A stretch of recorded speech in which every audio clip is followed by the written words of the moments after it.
Première, l'Audi TT 3e génération. Fiat Chrysler, une fusion et des questions. Qashqai 2, toujours leader. Souriez, vous êtes filmé, les caméras envahissent les voitures.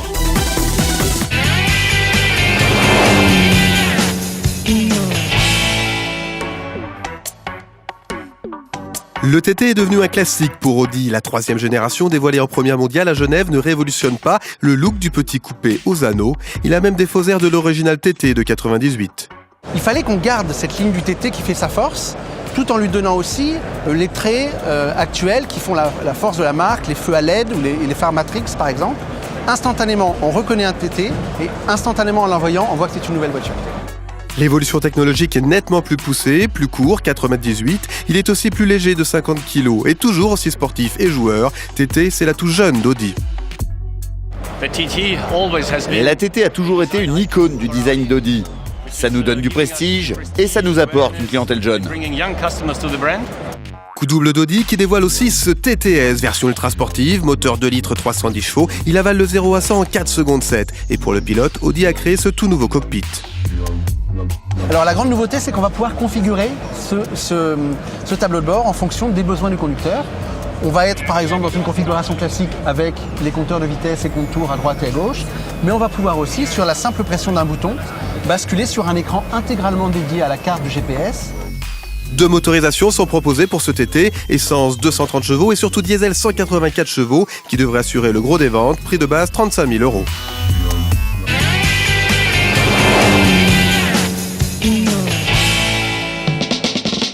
Fiat est-elle encore une marque italienne? Depuis le rachat à 100% de Chrysler, le nouveau groupe Fiat Chrysler Automobile est devenu le numéro 7 mondial. Cette fusion doit surtout permettre de sauver la marque transalpine.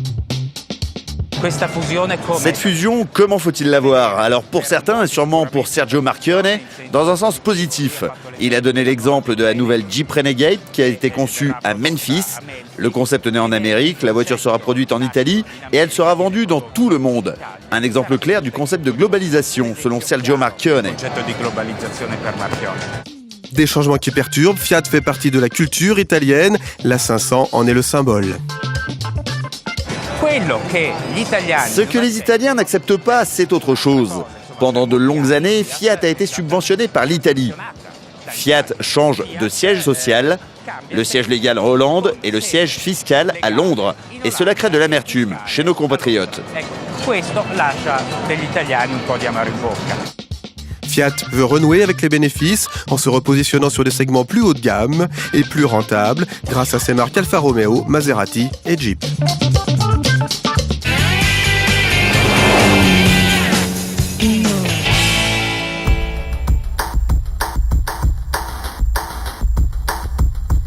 Le pionnier des crossovers se relook, un nom imprononçable, Qashqai, devenu un best-seller, plus de 2 millions de modèles vendus dans le monde. Après 7 ans de loyaux services, le Qashqai se remet au niveau de la concurrence. Nouvelle plateforme, plus longue, 4,38 m, plus large, la ligne gagne en dynamisme, l'intérieur est nettement plus cossu. Les clients se sont plaints que la qualité de l'intérieur n'était pas à la hauteur attendue parce que la voiture avait 7 ans. Donc il a été considérablement mis à jour. Le toucher des matériaux à l'intérieur est maintenant l'égal des berlines du segment D. En fait, lors des tests produits, les clients ont dit que l'intérieur ressemble plus à une Volkswagen Passat du point de vue de la qualité.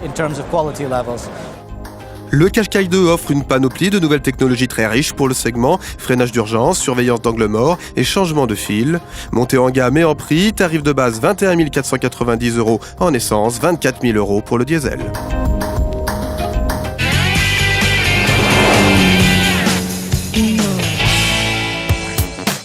Souriez, vous êtes filmé en conduisant. Les caméras envahissent les voitures. Des caméras partout et pour tout. À la place du miroir de rétroviseur dans le concept Intrado Hyundai.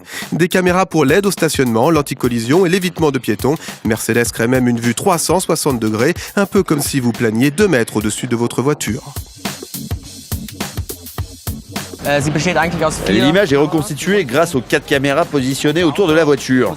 On peut allumer la caméra à 360 degrés en appuyant sur le bouton. Ça donne une vue d'ensemble de la voiture. Au rayon accessoires, dans la halle 7, la caméra d'habitacle a aussi la cote.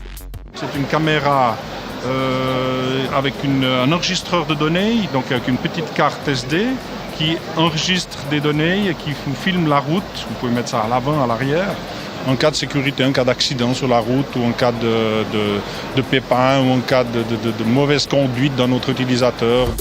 Les images servent de preuve en cas d'accident et incitent le conducteur à une plus grande prudence. Le tarif pour un équipement est d'une centaine d'euros.